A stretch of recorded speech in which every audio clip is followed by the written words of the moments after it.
গোপনে সুন্দর করে ওযু বানাইয়া যায় নামাজ বিছাইয়া কলিজা ভরে যদি ডাক দাও ইয়া আল্লাহ, আমি আল্লাহ তো তোর মহব্বতের জন্যই প্রথম আসমানে তাজাল্লি দিয়ে দিলাম, চাইতে দেরি আমি আল্লাহ তোকে দিতেও দেরি করব না। কত গভীর রাতে আল্লাহর নবী বলেন, আমি রাতের বেলা ঘুমাইয়ে গেলাম এশার নামাজ পড়ে, হঠাৎ আমার কাঁচা ঘুমের মধ্যে কান্নার আওয়াজ আসতেছে, আমার কানের মধ্যে ঘুম ভেঙে গেল। এই রাতে কে কাঁদে আর আমার ঘুম ভাঙলো?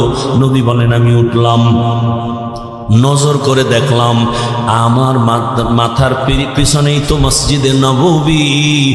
আমি দেখি ওখানে একজন আল্লাহর বান্দা রাতের গভীরে নামাজে দাঁড়ায় দাঁড়ায় কান্না করে। আমি দরজার কিনারায় অপেক্ষা করি, নামাজ শেষ। আমি ভাবতেছি মনে হয় অন্য কেউ, তাকায় দেখি না না, জান্নাতের 1 নাম্বার সাহাবী আবু বকর নামাজে দাঁড়ায় গভীর রাতে কান্না করে। আমি আবু বকরকে দেখলাম, আবু বকর আমারে দেইখা চমকে উঠলেন, ইয়া রাসূলুল্লাহ, এ গভীর রাত আপনি কি ঘুমান নাই? বলে, তোমার কান্নায় ঘুম ভেঙে গেল। ও আবু বকর, তুমি কাঁদলা কেন? আবু বকর বলেন, ইয়া রাসূলুল্লাহ, মালিকের আদালতে কেমনে দাঁড়ায়া হিসাব দিব সেই ভয়ে কান্না করতেছিলাম। আমার আল্লাহর আদালতে কেমনে দাঁড়াবো? নবী বলেন, কেন? আপনার তো জান্নাতের টিকিট রেডি, 10 জনার প্রথম আপনি। আবু বকর বলেন, ইয়া রাসূলুল্লাহ, আরে আমি আবু বকরের থেকে টিকিটের পাওয়ার তো নবীদেরটার বেশি, কিন্তু আপনিই তো বয়ান করেছেন হাসরের ময়দানটা ভয়ঙ্কর হবে, জমিনটা পুরা জমিন হবে হাসরের মাঠ, সূর্যটা নিচে চলে আসবে, সূর্যের গরম মাটির জমিন তামা হয়ে যাবে, ওদিকে জাহান্নামের চিৎকারের আওয়াজ, জাহান্নাম চিল্লায় বলবে, হে মালিক, বেনামাজি গুলো কই? গুনাহগার গুলো আমার পেটের মধ্যে দাও, আমার পেটের মধ্যে ক্ষুধা। নবী, আপনি তো ভয়ঙ্কর হালাতের কথা বলছেন, জাহান্নামের চিৎকারে হাসরের ময়দানটা থরথর করে কেঁপে উঠবে। এমনকি আমার আল্লাহ রাগ হয়ে আওয়াজ দিবেন, লিমানিল মুলকুল ইয়াউম লিল্লাহিল ওয়াহিদিল কাহ্হার। এত কঠিন আওয়াজ হবে, হাসরের ময়দানটা থরথর করে কাঁপতে থাকবে। ও নবী, আপনিই বয়ান করেছেন এত কঠিন হালাত, নারী আর পুরুষ সব উলঙ্গ দাঁড়াবে হাসরের মাঠে। আম্মা জান আয়েশা বলেন, নবী, মানুষ কি লজ্জা পাবে না? কয়, ওরে আয়েশা, জানো না, এমন ভয়ঙ্কর হালাত হবে, একজনের দিকে আর একজন তাকাবারও হুঁশ হবে না। এমন কঠিন অবস্থায় আল্লাহর নবীরা পর্যন্ত কান্না শুরু করবেন। আদম নবী কান্না করবেন, ঈসা নবী কান্না করবেন, ইব্রাহিম নবীর কান্না, মুসা নবীর কান্না, দাউদ পয়গম্বরের কান্না, নূহ পয়গম্বরের কান্না চলবে। নিজের উপায় নাই, কি উপায় হবে সেই চিন্তা, উম্মতের চিন্তা নাই। ইয়া রাসূলুল্লাহ, এক পর্যায়ে আল্লাহ আবার একটা কঠিন আওয়াজ দিবেন, ওয়ামতাজুল ইয়াউমা আইয়ুহাল মুজরিমুন। আল্লাহ একটা গায়বী আওয়াজ দিয়ে বলবেন, ও গুনাহগারেরা, ও বেনামাজিরা, ও বেপরদাওয়ালারা, যারা কোরআন হাদিস মানো নাই, আলেম ওলামা মানো নাই, নবী রাসূল মানো নাই, আজকে আমার নেককারদের থেকে তোরা আলাদা হইয়া যা, নেককারদের থেকে আলাদা হ। গুনাহগারেরা ভয়ে আলাদা হবে না। আল্লাহ বলবে, আমি কুদরতি ভাবে বাছুনি দিব, বাঁচতে গিয়া যখন ধরে ফেলবো, ওই গুনাহগার গুলো বাতাসের মতো উড়িয়া উড়িয়া জাহান্নামের রাস্তায় পড়বে। আর আল্লাহ বলবেন, ও আমার নেকাবুলওয়ালা, ও পর্দাওয়ালা নামাজি, সূর্যের গরম মাথায় লাগাইস না, আরশে আজিমের নিচে গিয়ে অপেক্ষা কর, রহমতের নবীর সাথে তোমরা সব জান্নাতে যাইবা। আর যারা গুনাহগার বেনামাজি, এদেরকে জাহান্নামের পথে দাঁড় করাইয়া আল্লাহ বলবে, ও ফেরেশতারা, লাইনে দাঁড় করাও, আর আমি বাম হাতে আমলনামা দিব। ও রহমতের নবী, আল্লাহ যদি আমি আবু বকরকে ডাইকা বলে, আবু বকর আমার জান্নাত পাইয়া কি নিয়ে আসছো বলো, আমি যদি বলি আল্লাহ তোমার জান্নাতের মোহাব্বতে তোমাকে পাওয়ার জন্য নামাজ রোজা তেলাওয়াত জিকির নিয়ে আসছি, আল্লাহ যদি বলে আবু বকর আমি যেইভাবে নামাজ চাইছি ওইভাবে হক আদায় করে নামাজ আদায় করো নাই, আমি যেইভাবে রোজা চাইছি ওইভাবে হক আদায় করে তুমি রোজা আদায় করো নাই, তোমার আমল আমার কাছে পছন্দ হয় নাই, সাথে সাথে আমার উপরে জাহান্নামের অর্ডার জারি হয়ে যাবে। ওই সময় আমি আবু বকরের কি উপায় হবে? চোখের পানি ছেড়ে কান্না করি, ও পয়গম্বর দোয়া করবেন আল্লাহর আদালতে যেন নাজাতের রাস্তা খুলিয়া যায়। ও আমার যুবক বাবারা, বৃদ্ধ বাবাজিরা, পর্দার আড়ালের মা বোনেরা, আমি যে এত কষ্ট করে আপনাদের যত বয়ান শুনাইছি আমি একবারও কিন্তু বলি নাই মাদ্রাসায় আসো, স্কুল ছেড়ে দাও, কলেজ ছেড়ে দাও, না, বরং তুমি কলেজে পড়ো, স্কুলে পড়ো, দাবি নাই। তুমি ডাক্তার হও, ইঞ্জিনিয়ার হও, প্রফেসর হও, এসপি হও, ডিসি হও, এমপি মন্ত্রী যাই হও না কেন, অনুরোধ করি বাবা তোমার মতো কত যুবক স্কুল কলেজে ভরিয়াও নামাজ ছাড়ে না, দাড়ি কাটে না, নিজের বিবেকটাকে জিজ্ঞাসা করো তোমার কপাল কেন খারাপ, তুমি পারো না কেন? তোমার মতো কত যুবক রাস্তায় গাড়ি চালায়, 5 বেলার নামাজ পড়ে নাই, বলো তুমি কেন পারবা না? তোমার মতো যুবক র্যাব আর্মি পুলিশ বিডিআর এর চাকরি করে নামাজ পড়ে, তুমি কেন পারো না? তোমার মতো যুবক তাকায় দেখো, নদীর মধ্যে মাছ ধরে নামাজ পড়ে, কৃষি কাজ করে নামাজ পড়ে, নিজেকে জিজ্ঞাসা করো তোমার কপালে কার বরদোয়া লাগছে, মা বাবার নাকি শিক্ষকের নাকি উলামায়ে কেরামের? না হয় তোমার মতো যুবক যদি দুনিয়ার সব লাইনে চাকরি করে ব্যবসা করে নামাজ পড়ে, তুমি পারো না কেন? ও পর্দার আড়ালের আম্মা জানেরা, আপনার মতো কত মা এই এলাকায় এখনো খুঁজলে পাওয়া যায়, বেপর্দায় চলে না, নামাজ ছাড়ে না, মোবাইলে সময় নষ্ট করে না। ও আম্মা জানেরা, বোনেরা, মনটা কি চায় না একজন আদর্শমান ডাক্তারের মা হয়ে যাবেন? আপনার সন্তানের ব্যবহারে শিক্ষকরাও দোয়া করবে, আপনার সন্তানের আচরণে আলেম ওলামাও দোয়া করবে, আপনার সন্তান ডাক্তারি করবে, নামাজ পড়বে, কোরআন তেলাওয়াত করে আপনাদের জন্য দোয়া করবে। এরে আম্মা জান, যদি এমন চান আপনাকে আদর্শবান হতে হবে, আর জমিনে রহমতের নবীর আদর্শ থেকে সুন্দর আদর্শ আর নাই। ও আল্লাহর বান্দারা, ও আমার যুবক বাবারা, মা বোনেরা, বৃদ্ধ বাবাজিরা, তওবার দরজা খোলা, আল্লাহর কাছে তওবা করেন, সাহায্য চান, নামাজের মাধ্যমে, ধৈর্যের মাধ্যমে আল্লাহকে মনে মনে ডাক দেন। ও যুবক বাবা, জীবনে তো দাড়ি কম কাটো নাই, বেপরদায় কম চলো নাই, এখনো কি তোমার মনের শখ মিটে নাই রে বাবা? কয়দিন আর হায়াত পাইবা জানা নাই, আর কবে গুনাহ থেকে তওবা করবা জানা নাই। অন্তর যদি ভালো হয়, যদি তওবার নিয়ত থাকে, মনে মনে আমার আল্লাহকে ডাকো আর বলো, হে আল্লাহ, জীবনে কত হাতের দ্বারা গুনাহ করলাম, জবানের দ্বারা গুনাহ করেছি, চোখের দ্বারা গুনাহ করেছি। ও আল্লাহ, আমার মতো যুবক জেনারেল লাইনে থাকিয়া যদি নামাজ পড়ে আমি কেন পারবো না? আল্লাহ তুমি বুঝি বেজার হয়ে গেছো, আজকে থেকে তওবা করতেছি, মরিয়া গেল আর নামাজ ছাড়বো না, দাড়ি কাটবো না, বেপরদায় চলবো না, মা বাবার দোয়া নিয়া, শিক্ষকের দোয়া নিয়া, ওলামায়ে কেরামের পরামর্শ নিয়া রসুলের আদর্শ মেনে চলবো। আর আলেমদের মোহাব্বত অন্তরে নেও, কারণ এই ওলামায়ে কেরাম তোমার জন্য চোখের পানি ছেড়ে আল্লাহর কাছে দোয়া করে, গোটা উম্মতের হেদায়াতের জন্য দোয়া করে। আরে এত কষ্ট করে লেখাপড়া করে এই মাদ্রাসার সন্তানগুলো, খোঁজ নিয়ে দেখবা রাতের বেলা ঘুমায় না, ভোর রাতে উঠিয়া মাওলার কোরআন তেলাওয়াত করে, নামাজ পড়ে, দোয়া করে। এলাকায় শান্তি দাও, অসুস্থ রোগীদের সুস্থ বানাও, ওই উলামায়ে কেরামের দোয়া নিয়ে চলিও রে যুবক। আর উলামায়ে কেরাম যেখানে তৈরি হয় ওদিকে তোমার অন্তরটা নরম রাখিয়া পারলে সহযোগিতা করিও। আর আল্লাহকে বলিও, আল্লাহ আলেম হইতে পারি নাই, একজন আলেমের সহযোগী হতে চাই, একটু সহযোগিতাও করিও। আল্লাহর মহাব্বতে কোরআনওয়ালাদের সহযোগিতা করা, জীবন তোমার দুনিয়াতেও কামিয়াব হবে, পরকালেও কামিয়াব হবে। খবরদার এমন অন্তর যেন না হয় যে কোরআনওয়ালাও হতে পারলো না, কোরআনওয়ালাদের খেদমতেও তুমি আসতে পারলা না, এমন বদনসিব যেন তোমার না হয়।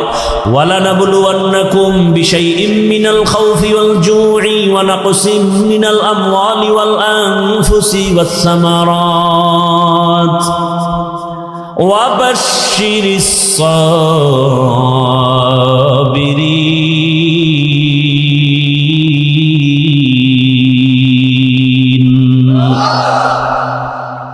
আল্লাহ 5টা জিনিসের দ্বারা পরীক্ষা নিয়া যাকে বেশি মহব্বত করবেন তার পরীক্ষা বেশি কঠিন হবে। আল্লাহ বেশি মহব্বত করেন ঈমানওয়ালাদের, মানুষের মধ্যে যারা ঈমানওয়ালা। আবার ঈমানওয়ালাদের ভেতর আল্লাহ তাদেরকে বেশি মহব্বত করেন যারা ঈমানের সাথে আমল করে। আবার ঈমান ও আমলওয়ালাদের মধ্যে আল্লাহর কাছে আরো বেশি প্রিয় তারা যারা আমল আর ঈমানের মধ্যে তাকওয়া আছে, তাকওয়া, শিরিকের কোনো গন্ধ নাই। গোটা দুনিয়ার ভিতরে তাকওয়ার মানদণ্ডে শ্রেষ্ঠ আল্লাহর প্রিয় মহব্বতের যারা, তারা হলেন আম্বিয়ায়ে কেরাম। আর সব নবী রসুলের মধ্যে শ্রেষ্ঠ রহমাতুল্লিল আলামিন। আর উম্মতের মধ্যে আমরা আখিরি নবীর উম্মত আল্লাহর কাছে বড় প্রিয়। আল্লাহ তাআলা বলেন আমি পরীক্ষা নিব মুসিবতের দ্বারা। আর এই পরীক্ষায় যদি পাশ করতে চাও এক পুঁজি লাগবে, যেই পুঁজি না থাকলে পাশ করা যাবে না। ওই পুঁজির নাম হলো ধৈর্য। যাদের ধৈর্য নাই তারা কোনোদিন কামিয়াব হতে পারবে না। এই ধৈর্য আবার 3 প্রকার। ইবাদতের বেলায় ধৈর্য, মুসিবতের বেলায় ধৈর্য, গুনাহের বেলায় ধৈর্য। আপনার যদি ধৈর্য না থাকে এই প্যান্ডেলে মোনাজাত পর্যন্ত থাকা আপনার জন্য সম্ভব হবে না। যাদের ধৈর্য আছে তারাই থাকবেন। ধৈর্য যদি থাকে সে বয়ান শুনতে পারে, ধৈর্য না থাকলে পারে না। ইবাদতের বেলায় ধৈর্য, মুসিবতের বেলায় ধৈর্য, গুনাহের বেলায় ধৈর্য। এই ধৈর্য বড় দামি এক সম্পদ। স্বামী আর স্ত্রী বড় ভালোবাসার জিন্দেগি পরিচালনা করতেছে। একদিন স্ত্রী স্বামীকে জিজ্ঞাসা করে, ও স্বামী, তুমি আমাকে কেমন মহাব্বত করো, ভালোবাসো? বলে সীমাহীন। বলে কেমন? কয় তুমি আমার জীবন, আমি তোমার জন্য যা চাও তাই দিব। খেয়াল করতেছেন?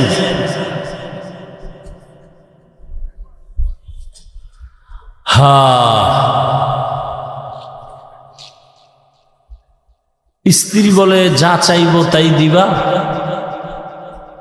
বলে হ্যাঁ তাই দিব। স্ত্রীও একেবারে সাধারণ মানুষ না, খুব ধর্মের জ্ঞান ট্যান আছে, ধৈর্য আছে। বারবার স্বামীকে বলে যা চাইব দিবা? দিব, চাওয়া মাত্র দিব। বলে বুঝা খাও? হ্যাঁ বুঝা কইছে। ওয়াদা? বলে ওয়াদা। স্ত্রী পরীক্ষামূলক বলে আমাকে 3 তালাক দিয়া দাও। স্বামীর মাথা ঠিক আছে নি? গরম হয়ে গেছে। বললা কি? কই না ওয়াদা করলা, যা চাইব তাই দিবা, দাও, তালাক দাও। স্ত্রীর কথা শুই না স্বামী বলে কল্লা যেতে পারে, তালাক তোমাকে দিব না, কারণ তোমার মতো একটা আবেদা স্ত্রী পেয়ে আমার জীবন বড় ধন্য। দুইজনের মধ্যে একটু বাক বিতণ্ডার সমাধানের জন্য জামানার নবীর দরবারে রওয়ানা। হঠাৎ রাস্তার মাঝে গিয়া স্বামী বেচারা পড়ে গিয়া পাটা ভেঙে গেছে, চিৎকার দেয় বাঁচাও। স্ত্রী হাত ধরে বলে এত কাঁদো কেন? বলে পা ভেঙে গেল। এবার আল্লাহর বান্দি বলে নবীজি দরবারে যাওয়ার প্রয়োজন নাই, চলো আমরা উল্টা বাড়ির পথে চলো। বাড়ির মধ্যে যাইয়া স্ত্রী ডাক দিয়া বলে স্বামী আমারে দয়া করে মাফ করে দাও, আমার কথা আমি উড্ড করে নিলাম, তালাক চাই না। স্বামী ডাক দিয়া কয় বিবি আমার, নুজহাতুল মাজালিস নামক কিতাবে ধৈর্যের বয়ানের মধ্যে ঘটনাটা পাওয়া গেছে। ও বিবি, তালাক চাইলা কেন? আবার তুমি তালাক ফিরাইয়া নিলা কেন? তোমার কথা। বলে শোনো স্বামী, তুমি রসুলের হাদিস কি শুনো নাই? রহমতের নবী বলছেন আল্লাহ যাকে বেশি ভালোবাসবেন মুসিবত দিয়া পরীক্ষা নিবেন। আমি তোমার ঘরে যত বছর সংসার করেছি একটা মুসিবত তোমার ঘরের মধ্যে আমি দেখি নাই। কোনোদিন তুমি মুসিবতে পড়ে আহ শব্দ বলো নাই। আমি বুঝলাম যেখানে মুসিবত নেই সেখানে রহমত নাই, যেখানে রহমত নাই সেখানে আমিও থাকতে চাই না, তালাক চেয়েছি। হঠাৎ রাস্তার মাঝে গিয়ে তুমি পড়ে গেছো, তোমার পা ভেঙ্গে তুমি চোখের পানি ছেড়ে কান্না করেছ। মুসিবত, আমি বুঝতে পেরেছি রহমত নাজিল হয়েছে। মুসিবত আসছে, যেখানে মুসিবত আছে সেখানে রহমত আছে, আর যেখানে রহমত আছে আমিও সেখানে আছি।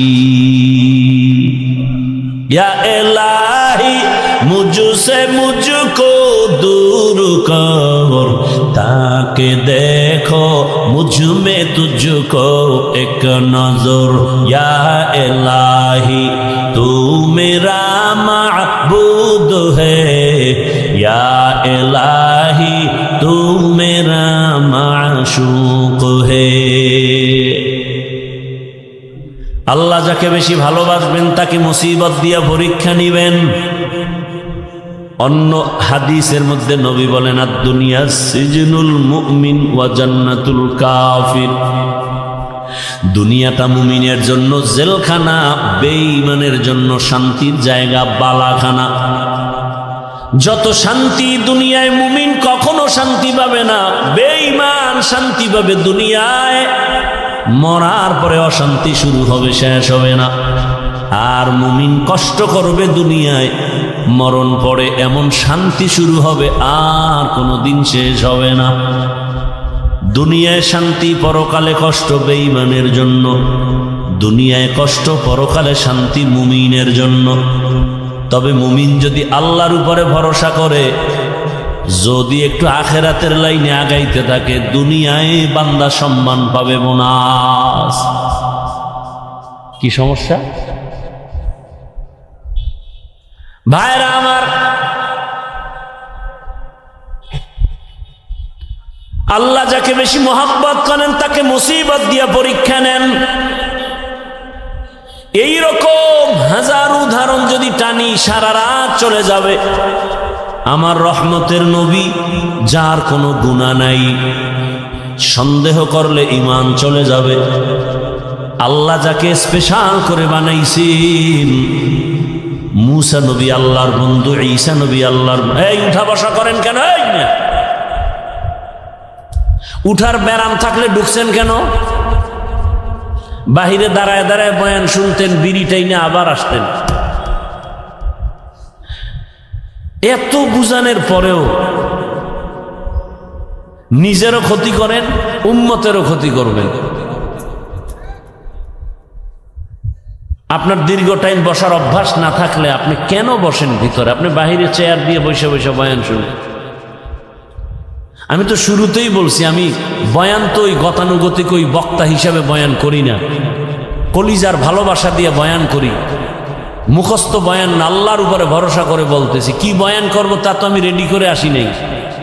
আউযুবিল্লাহ ঢুকছি, জেহেন ঘুরাইছি, কি আয়াতটা পড়ব। এই বছর এই আয়াত দিয়ে বয়ান শুরু করি না, আজকে পড়ে ফেললাম। আজকে এই আয়াতটা নতুন পড়লাম, অন্য বছর এই আয়াতের উপরে অনেক বয়ান করেছি। এরপরে আয়াতের উপরে কি বয়ান হবে তাও তো আমার জানা নেই। একের পর এক কথা আসতেছে আসতেছে আসতেছে। বক্তার এলেমের বাহাদুরিতে বয়ান হয় না, ভালো করে মনে রাখবেন। ছোট ছোট কিছু কথা বলি, মনে রাখবেন। বক্তার আমল আর এলেমের বাহাদুরিতে ওয়াজ হয় না। এর মূল চাবি আল্লাহর রহমত আর অন্তরে, শ্রোতাদের অন্তরের ভালোবাসা, মুহাব্বত। এই দুইটা এক থাকলে বয়ান হয়। আপনারা আমার বয়ান বের করার ফোকাস, এখন ওইটা বুঝাইতে গেলে আরো যাইবে 20 মিনিট। একজন উঠছে, দিছে ব্যাস লাগায়, আমার নজর তো চারোদিকে। কে হাত উঠায়, কে বসে, কে ঘাড় এদিক সেদিক করে, নজর তো দিক চলে যায়। পারি না, আমার এই অভ্যাসই নেই, করবো না বয়ান। আপনারা শুনতেছেন না, আমার ঠেকাটা কি? হেদায়েতের মালিক তো কোনো বান্দার হাতে আল্লাহ চাবি দেন নাই, এত পেরেশানি কেন? বইসেই তো সেই বয়ান করছে। রসুলের মতো ব্যক্তির বয়ানে আবু জাহিল্লা বাচ্চা যদি কালেমা না পড়ে আমি কে? রসুলের বয়ান, যার চেহারা দেখলে গুনাহ মাফ, সেই রসুলকে টানা 13 বছর দেখার পরে যে বেঈমান কালেমা পড়ে না, আমি কে? আমি তো মানুষ হই না। বক্তা হয়েছি ঠিক, মাওলানা হয়েছি ঠিক, মানুষ হতে পারি নাই। মানুষ হওয়া ভিন্ন জিনিস। আর রহমান আল্লামাল কুরআন খলাকাল ইনসান, এই বয়ান যেখানে করেছি সেখানে বলেছি মানুষ কাকে বলে। আল্লাহ বলছেন মানুষ কারা? এই মানুষ আল্লাহর কাছে মানুষ না, আল্লাহর দরবারের মানুষগুলো আলাদা। কোন মানুষ? আল্লাহ বলে দিছেন আর রহমান আল্লামাল কুরআন খলাকাল ইনসান। বিস্তারিত এখানে আলোচনা। আল্লাহর কাছে কোন মানুষ জান্নাত পাবে? মাগরিবের পরে বয়ান করছি গোপালগঞ্জের একটা এলাকায়, ভরপুর মানুষ। সেখানে একটা হাদিস বলছি, যেহেতু কথা টানে চলে আসছে 1 মিনিটে শুধু একটু বলতেছি। আবু হুরায়রা রাদিয়াল্লাহু তাআলা আনহু থেকে একটি সহিহ হাদিস বর্ণিত। হাদিসের হাও জানে না, সহি সহিহ এলাকায় রসুল কোনদিন বলে যান না এই হাদিস সহি, এটা সহি না। এটা বর্ণনাকারী মুহাদ্দিসিনে কেরাম তাদের মতামত। রসুল যদি একটা ছোট্ট বিন্দু কথা বলেন, সেটাও আমার কাছে 7 আসমান 7 জমিন থেকেও দাম। সেই ভালোবাসা থাকতে হবে রসুলের প্রতি। আবু হুরায়রা বলেন কিয়ামতের দিন 3 জন ব্যক্তি সবার আগে জাহান্নামে ঢুকবে। সবার আগে 3 জন। 3 জন মানে 3 দল। কয় দল? কিন্তু ব্যক্তি হিসেবে উল্লেখ 3 জন। কেমন 3 জন?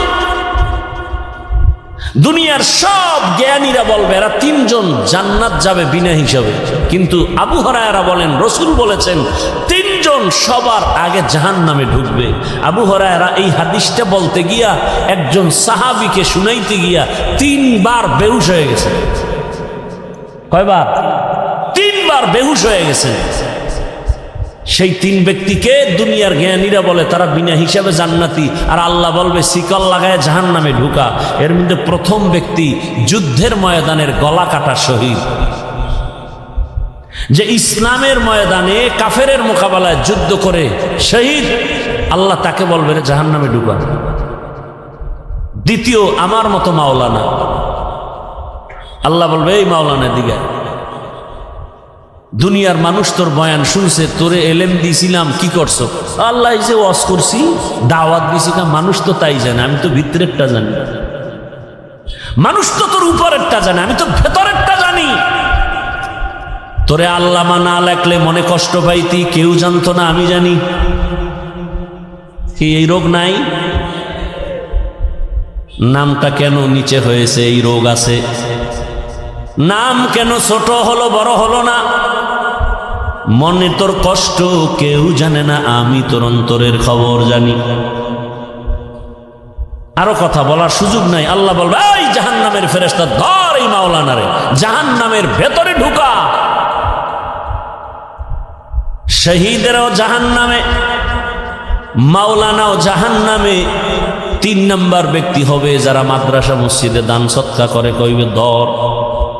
এই বহু ফকিন্নির মাঝে তোরে টাকাওয়ালা বানাইছি, করছো কি? আল্লাহ মাদ্রাসা মসজিদ কেন করছো? কয় দিনের জন্য। হ্যাঁ, মানুষ জানে দিনের জন্য, কিন্তু আমি ভিতরেরটা জানি।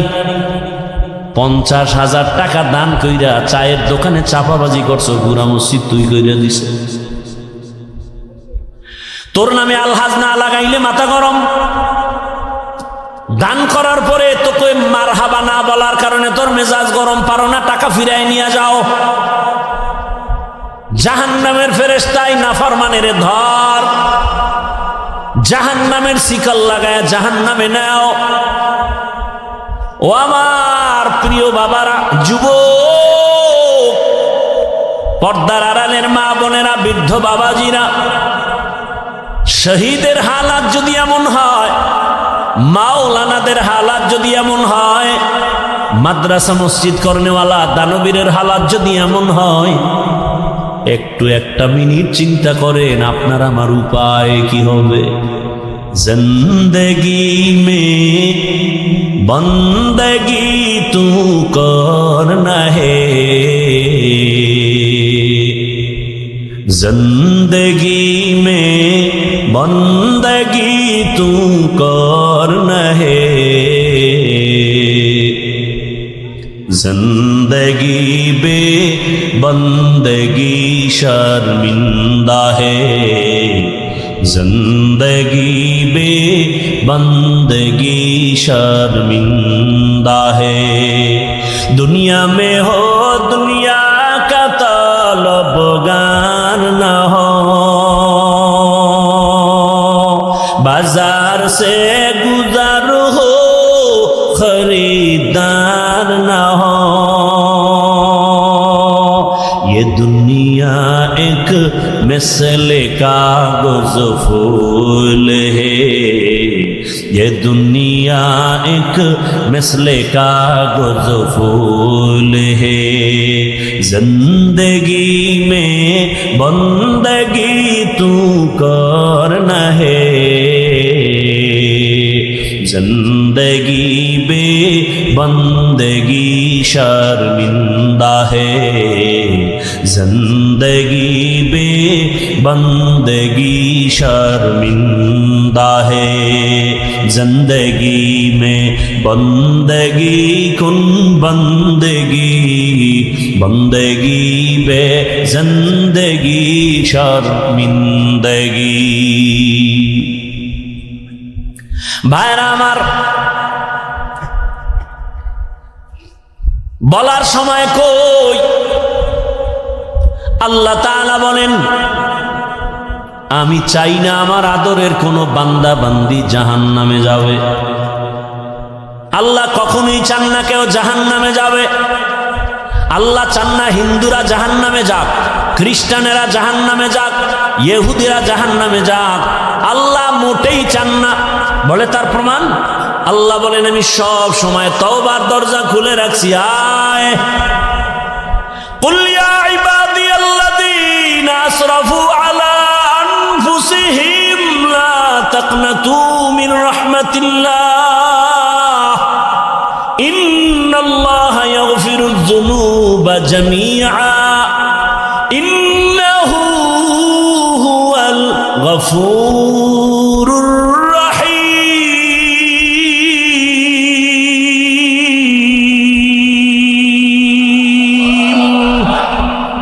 तवक्कुल मीकुनी हर सुबह शाम मेरा साना दरिस्क तू अज़ला मकाम जुज़बा हक़ची ज़े मखाज इंसुजा फज़ले उआ मस्ते दर जुमला जहा। আল্লাহ বলেন, ও আমার প্রিয় বান্দা বান্দিরা, আয় আমার দরজা খোলা। কি পরিমাণ গুনাহ করেছো? বান্দা বলে 40 বছরের গুনাহ তো বিশাল, হিমালয় পাহাড়ও ছাড়ায় গেছে আমার গুনার এত বড় স্তূপ। আল্লাহ কয়, তুই যদি আসমান বড় বড় গুনাহ করে ফেলো, বিশাল বড় লবণের পাহাড়। কিসের পাহাড়? লবণের বিশাল বিশাল বড় পাহাড়। যত বড় বড় লবণের পাহাড়, একটু যদি সমুদ্রের পানি ধাক্কা লাগায়, লবণের পাহাড় বিলীন হতে কয় হাজার বছর লাগবে। বলছি না সত্য কথা, জবাব দিয়েন ভালো করে। কয় মাস? মুহূর্তের মধ্যে সমুদ্রের পানির ধাক্কায় লবণের পাহাড় যেমন বিশাল পাহাড়। কোন কাজের লোকেরা যদি বলি তোমরা 500,000 মানুষ কাজ করে লবণের পাহাড়, এখান থেকে তুমি তাড়াতাড়ি সাতক্ষীরায় নিয়ে যাও, সময় লাগবে নি? বুঝে না, অনেক সময়। কিন্তু সমুদ্রের একটা পানির বাড়ি মারলে মুহূর্তে বিলীন হয়ে যাবে। আল্লাহ কয়, রে গোলাম, কি পরিমাণ গুনাহ করেছো, কয় পাহাড় বানাইছো। দুনিয়ার আসমান বড় বড় যদি গুনার পাহাড় বানাও, আমার রহমতের পানির বাড়ির সাথে সাথে তো গুনার পাহাড় চুরমার হয়ে যাবে।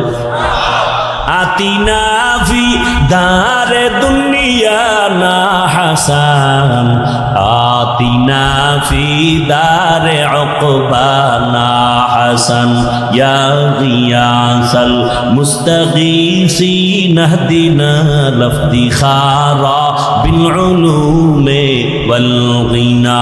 হর গরিদে নেক তু তৈয়ার है जो न मांगे उससे तू बेजार है।